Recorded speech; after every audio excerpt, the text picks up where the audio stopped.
after studying the basic definition and the basic processes for taxonomy, we have different types of taxonomy. We are using certain characteristics for the process of taxonomy, for the solving of taxonomical problems. So what are those? First is cytotaxonomy, second is chemotaxonomy, and last is the karyotaxonomy. So just have a look on each one of them. Cytotaxonomy. Cytotaxonomy means for the taxonomy purpose we are using certain cytological characters. Cytological characters means the characters of a cell.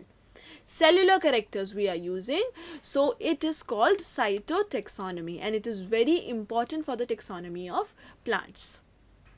The next is chemotaxonomy. So for solving the taxonomical problems, various chemicals are used.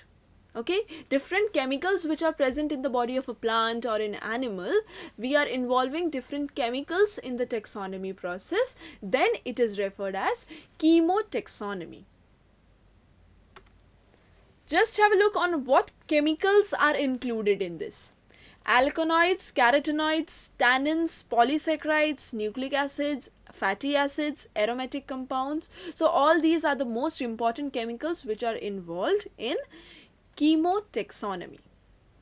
Next is karyotaxonomy. Karyotaxonomy means, karyon means nucleus. It is a Latin word for nucleus. So if the nucleus characteristics are involved, if the chromosomes which are present in nucleus it is involved, then it is referred as karyotaxonomy.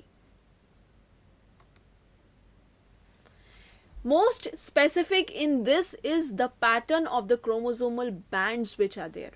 The pattern in which chromosomes are arranged, basically it is involved in karyotaxonomy. If we are analyzing the patterns, we can see the difference, and on that basis we are identifying, we are classifying, we are naming. So all this is karyotaxonomy.